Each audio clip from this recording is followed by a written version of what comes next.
Hi, good morning, my dear student. Today we are going to discuss your class 8 SST chapter class 8 SST chapter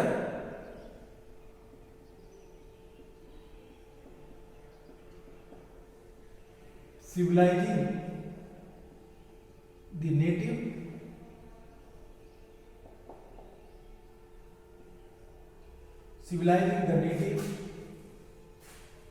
educating the nation.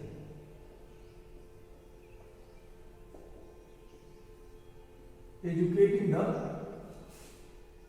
nation.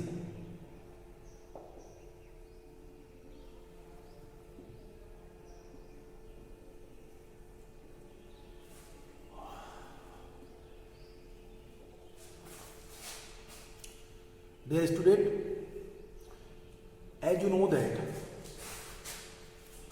what we studied in this chapter, हमने इस chapter में क्या क्या पढ़ा. If you have remember in my previous class what I taught you about this chapter, I taught you that the meaning of Orientalism, Orientalist thinkers, I mean to say that the British officials who felt that the Indian language that is very important for the Indians. Also we studied the vernacular, we read about the British policies, Macaulay minutes would dispatch, Adams report and commerce. अगर एक एक point को देखें कि हम लोगों ने क्या क्या पढ़ा, तो चलिए मैं आपको एक बार रिमाइंड कराता हूं कि हम लोगों ने क्या क्या पढ़ा और अभी हमें कितने टॉपिक पढ़ने हैं. आइए हम आपको बताते हैं एक एक करके. पहला टॉपिक हमने देखा how the British saw education. How the British saw the education.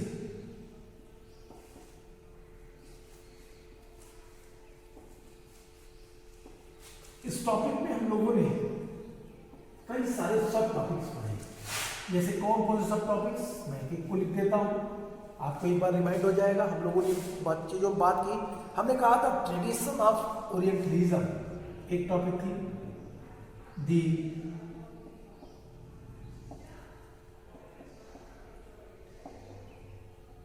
Tradition of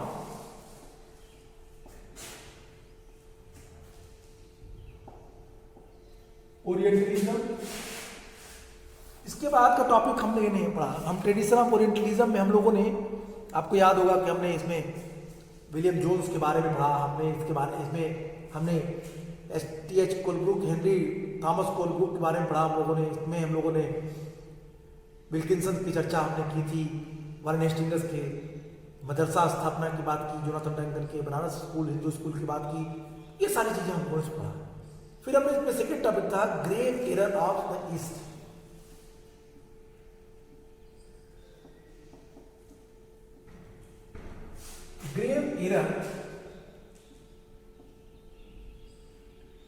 grave error of the east.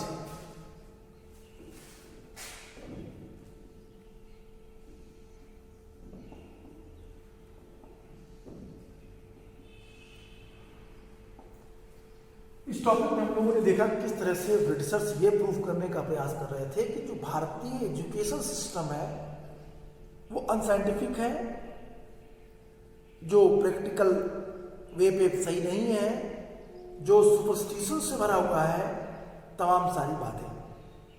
हम लोगों ने इसमें ये देखा किस तरीके से जेम्स मिल ने और मैकाले ने भारतीय एजुकेशन सिस्टम को क्रिटिसाइज किया. उन्होंने कहा कि साइंटिफिक और टेक्निकल जो जो एडवांसमेंट है वो इंडियन एजुकेशन सिस्टम में नहीं है. अगर आपको याद होगा तो मैंने आपसे कहा था एक बात, अगर ध्यान से इन चीज़ों को दो पॉइंट ग्रेव ऑफ एरर्स को देखें तो मैंने कहा था James mill was one of those who attacked the Orientalist, the British effort, he declared, should not be the teach what the native wanted or what they respected, in order to place them and win a place in their heart. सबसे महत्वपूर्ण बात क्या थी? वो कह रहे थे कि दिल से, दिमाग से इनको पूरी तरीके से क्या करना, अपने अकॉर्डिंग ढाल लेना.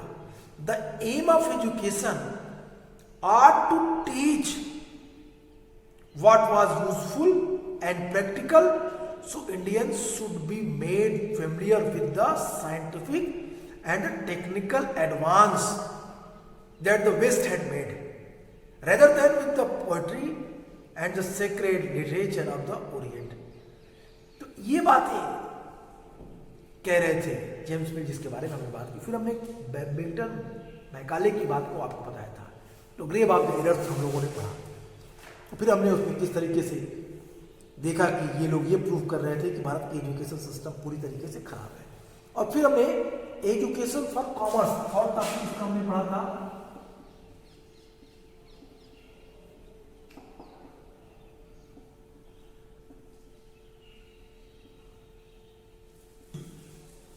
Education of commerce. Education of commerce में हमने वुड डिस्पैच के बारे में चर्चा की थी कि शिक्षा कैसे दी जानी चाहिए. शिक्षा दी जानी चाहिए जो भारतीयों को क्या करे, जो इंडियंस को इस आधार पर ट्रेंड करे कि वो ब्रिटिश सामानों को बड़ी मात्रा में खरीदें, वो वेस्टर्न कल्चर से ऐसे फेमिलियर हो जाए कि मानो वो उनका कल्चर है. और फिर इसके बाद थर्ड टॉपिक, सेकेंड टॉपिक हमने इसका पढ़ा, what happened to the local school. ये तो फर्स्ट टॉपिक था जिसमें हमने 3 पॉइंट्स पढ़े. सेकेंड टॉपिक था व्हाट हैपेंड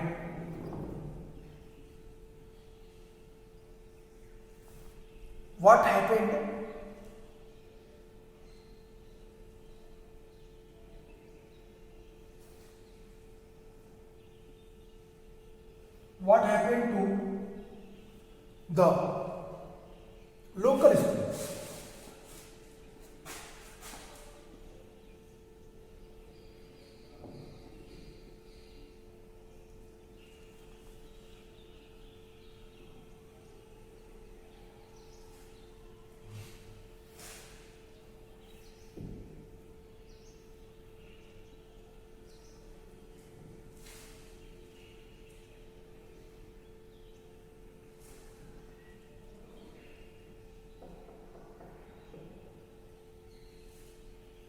अब ये जो टॉपिक था हमारा, व्हाट हैपेंड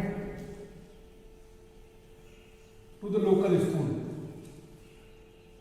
ये बताता है, ये हमें एक्सप्लेन करता है कि किस तरीके से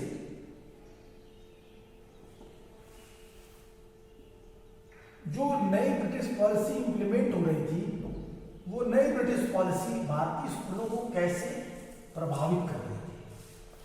और इस टॉपिक में हम लोगों ने पढ़ा किसके बारे में, इसमें कुछ सब डिवीजन हमने की, कुछ क्वेश्चंस कुछ टॉपिक में. जैसे पहला ही टॉपिक हम लोगों ने पढ़ा, the report of William Adam.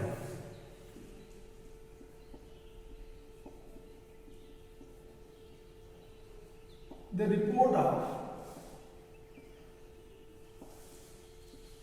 William Adam. Report of William Adam में हम लोगों ने देखा इन चीजों को. एडम का जो रिपोर्ट आया उसमें क्या था, हम लोगों ने इसमें बातें की कि किस तरीके से विलियम एडम ये बात पता लगाने के लिए कि भारत का एजुकेशन सिस्टम कैसा है, William Adam studied the Bengal and Bihar, the different districts and different villages. What you observe there, you observe that every and each villages have one pathshala, and every pathshala have one guru, it means teacher, and in one pathshala there were 20 students, they were educated. I mean to say that they were taking education. According to them, the 20 lakhs students, they were what? trained by that schooling system, that Pathshala. And also observe that in India, such type of Pathshala have no syllabus, no buildings, no furniture, no desk, no bench, no blackboard, no roll call register, no buildings, no fee structure, fixed fee structure, even no syllabus, no annual exam. This is the very interesting for Adams that कि Indians किस तरीके से अपनी education system को चला रहे हैं। इन चीज़ों के बारे में एडम्स ने अपनी रिपोर्ट में लिखा है। ये बातें हम लोगों ने पढ़ी, इनके बारे में हम लोगों ने चर्चा की। फिर हमने कहा इसका जो सेकेंड पोर्शन है जिसके बारे में हम आज बात करेंगे वो है the new routines and new rules. I think इसके बारे में हम लोगों ने बात किया था। The new routines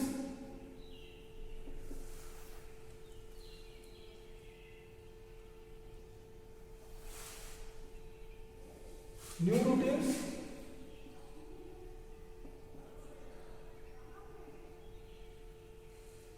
new rules। Dear student, इस टॉपिक में हम लोगों ने बात करते हुए कहा था कि अब ब्रिटिशर्स ने किस तरीके से अपनी पॉलिसी को इंडिया पे इम्प्लीमेंट करने का प्रयास किया। उन लोगों ने न्यू रूटीन्स और न्यू रूल्स स्कूलिंग सिस्टम में नया परिवर्तन लाया, एक नया बदलाव लाया। और ये बदलाव क्या था? ये बदलाव था कि अब भारतीय टीचर्स, भारतीय पाठशाला में एक ऐसी व्यवस्था की गई, एक ऐसे पंडित को अपॉइंट किया गया जो 5 स्कूलों को इंस्पेक्ट करेगा। रूल्स बनाए गए कि प्रॉपर सिलेबस के अकॉर्डिंग ही पढ़ाना है। रोल कॉल रजिस्टर बनाए गए, फिक्स्ड फी स्ट्रक्चर बना दिया गया, सिलेबस फिक्स किया गया, एनुअल एग्जाम कराने की बात की गई। और जो स्कूल इस नियम को नहीं मानेगा उस स्कूल के गवर्नमेंट एड को रोक दिया जाएगा, ऐसा प्रोविजन किया गया। ब्रिटिशर्स ने ऐसा किया। इन चीजों के बारे में हमने कल बात की थी। मैं एक बार फिर इसको रिवाइज कर देता हूं, आप ध्यान दीजिएगा। What I told you in your previous class about this topic, my dear student, if you have remember, I told you that up to the mid-19th century, the company was concerned primarily with higher education. So it allowed the local Pathshala to function without much interference. After 1854, the company decided to interference। 1854 के बाद जो school और पाठशाला चल रहे थे उसमें interference की बात को कंपनी ने क्या क्या शुरू किया, इसके पहले वो नहीं कर रही थी। After 1854, the company decided the improve the system of the vernacular education. It felt that this could be done by introducing order within the system, imposing the routines, establishing rules, ensuring regular inspections. How was this to be done? What measure did the company undertake? It appointed a number of government pandits, each in charge of looking after 4 to 5 schools. The task of the pandit was to visit the Pathshala and try to improve the standard of teaching. Each guru was asked to submit the periodic reports and take classes according to regular timetable. Teaching was now to be based on the textbook and learning was to be tested through the system of annual examination. Students were asked to pay a regular fee attended regular classes, sit on fixed seat and obey the new rules or discipline. My dear student, it is a very interesting matter with us that we are nowadays also follow the rules which was implemented by the British government during that time. Our old education system, our old schooling system, that was totally changed by the Britishers. If you have, remember the topic which we read, the topic is the education of commerce. In this topic, what I taught you, dear student, I taught you कि इस topic में सबसे महत्वपूर्ण बात जो मैंने आपसे कही थी वो ये था कि वुड ने क्या किया. Wood tried to change the mentality of the Indian people. He want to train the black English man. Yes, this is the appropriate word. एक काले अंग्रेज को वो बनाना चाहता था. भारतीयों को कैसे कन्वर्ट करना चाहता था? काले अंग्रेज के रूप में. वो शरीर से तो भारतीय होंगे लेकिन मन से, दिमाग से अंग्रेज होंगे. Train for commerce, education for commerce, वो उनके लिए हेल्पफुल हो, ऐसा उनको ट्रेन करना चाह रहा था. पाठशाला के ऊपर ये रिस्ट्रिक्शंस लगाए गए, रूल्स इंप्लीमेंट कर दिया गया, सिलेबस फिक्स कर दी गए. एक पंडित को अपॉइंट किया गया कि वो इन चीज़ों को देखे, इनको ध्यान दे. जो भी स्कूल इस चीज़ों को नहीं मानते उनके ऊपर डिसिप्लिनरी एक्शन ले. और syllabus, annual exam, fixed fee structure, proper furniture, I mean to say the desk and bench, black boards, that should be in school according to new schooling system. इस तरह की व्यवस्था की गई. And then after, the Pathshala which accepted the new rules were supported through government grants, and those who were unwillingly to work within the new system received no government support.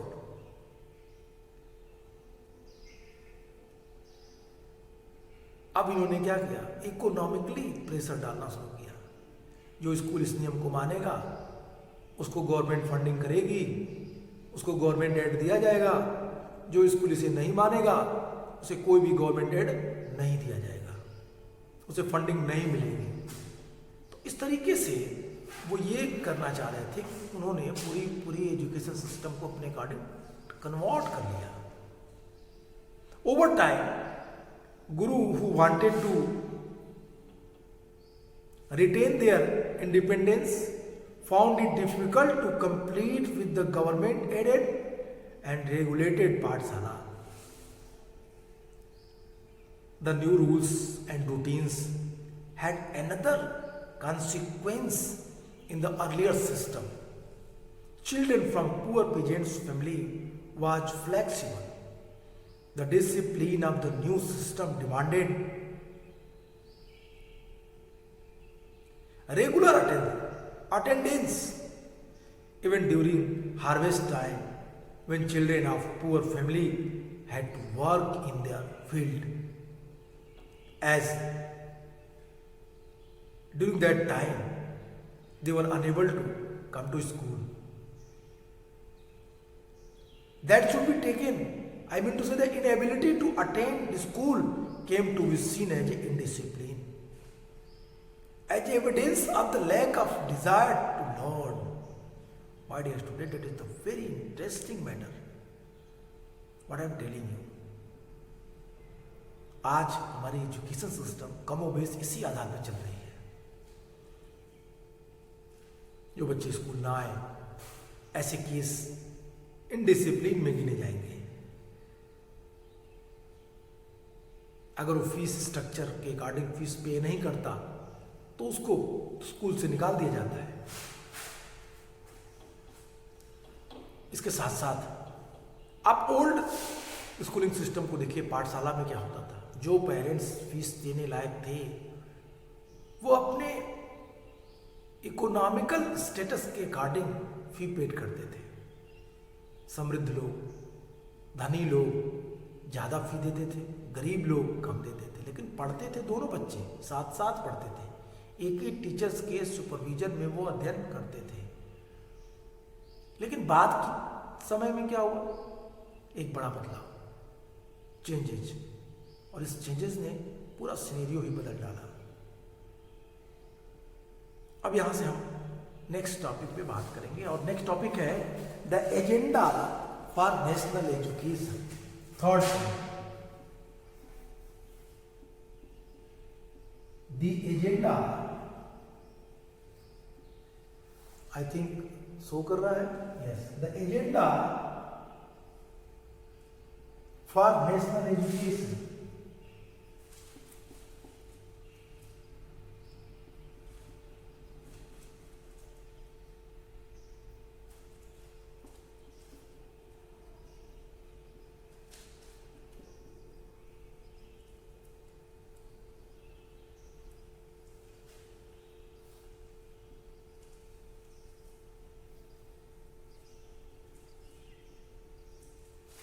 इस topic में हम सब topic बांटेंगे।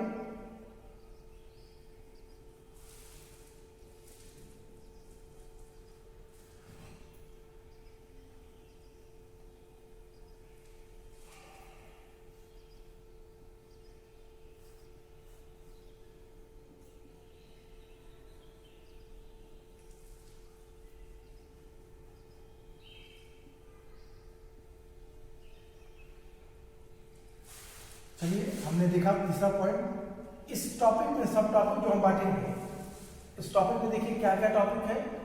अब यहाँ पे भारत में national movement के दौरान किस तरह के एजुकेशन सिस्टम इम्प्लीमेंट किए गए, उन चीजों पे ध्यान देंगे।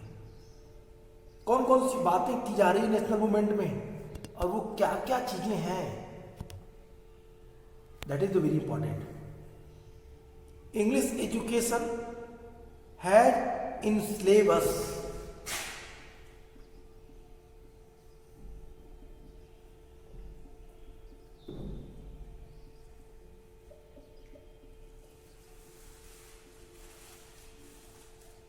English education has in syllabus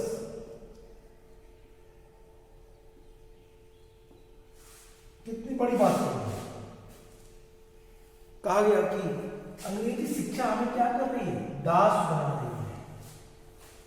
हमें कहीं न कहीं अब भारतीय नेताओं को ये बात समझ में आ गई थी कि अंग्रेजी शिक्षा भारतीयों के मन और मस्तिष्क को बदलने में सफल हो रही है।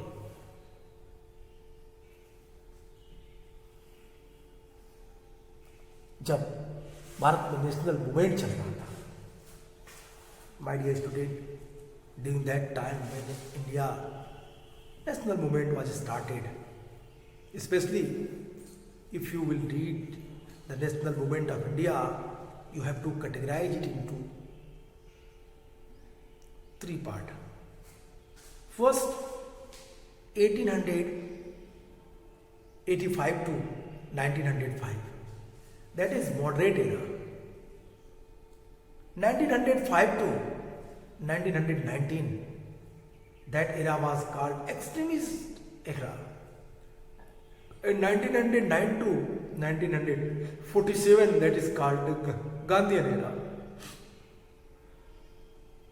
We are trying to understand the agenda of national education during Gandhian era.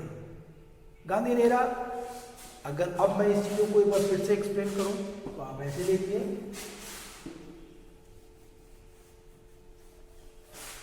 I hope board दिख रहा है।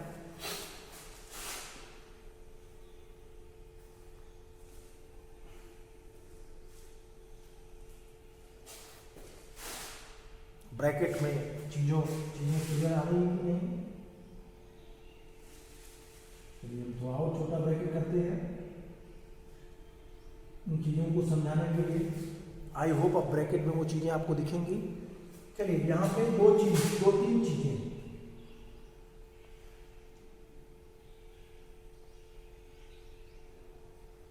पहला, मैंने आपसे कहा national movement of India.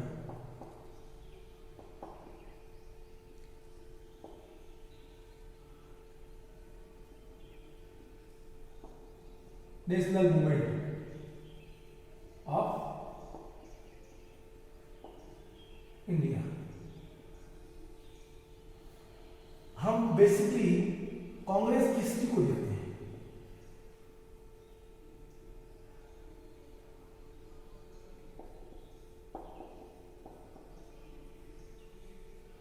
Congress history क्यों? क्योंकि नेशनल मूवमेंट में सबसे महत्वपूर्ण रोल कांग्रेस पार्टी की थी। कांग्रेस हिस्ट्री से देखते हैं। अब कांग्रेस पार्टी की गठन से चलती है, कब से? 1885 टू 1905 एडी। ये काल किस रूप में जाना जाता है? Moderate area. दूसरा पॉइंट, 1905 टू 1919 एडी, ये काल कहलाता है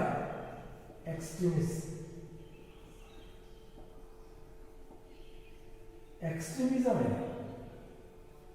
और तीसरा 1919 टू 1947 एडी, ये काल कहलाता है गांधीयन एरा।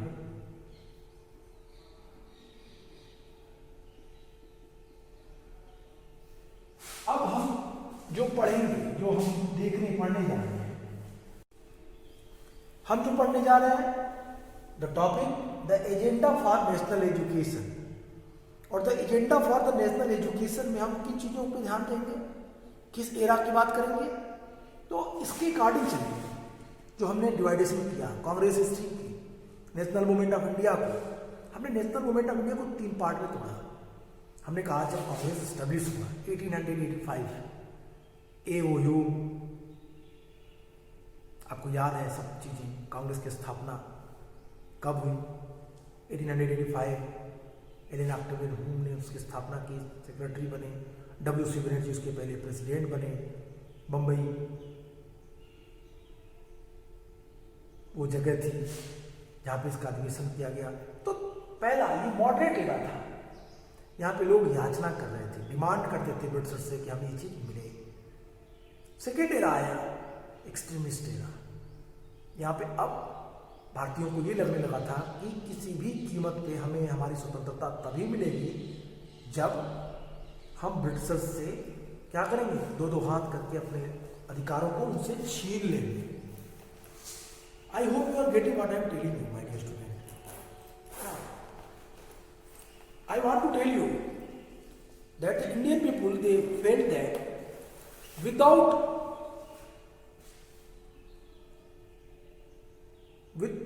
बिना लड़े, बिना क्रांति के हमें हमारी स्वतंत्रता नहीं मिलेगी।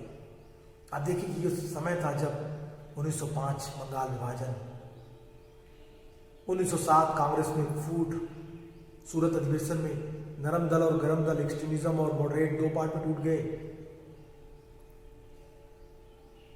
फिर आप देखिए और आगे बढ़िए,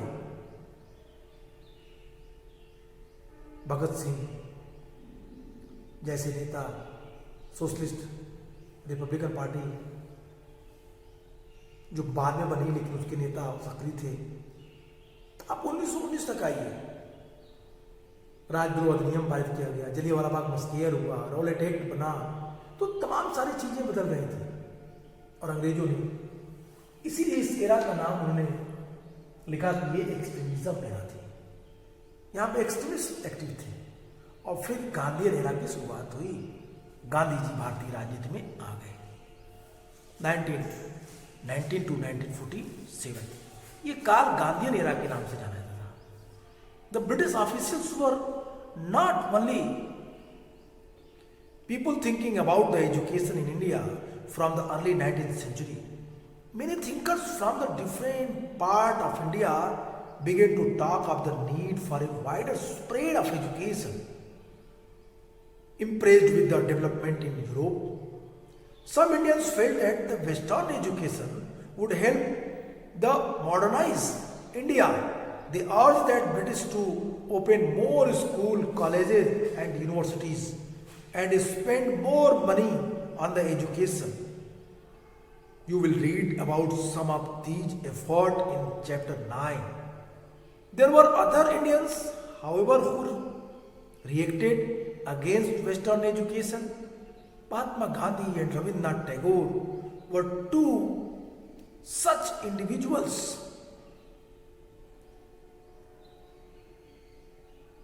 Who protest the British education, the English education.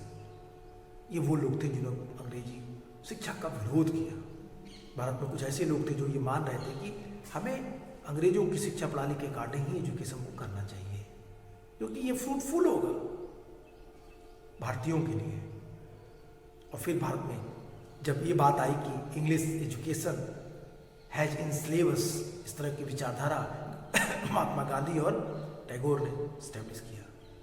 तो आज के लिए इतना ही। Goodbye and take care.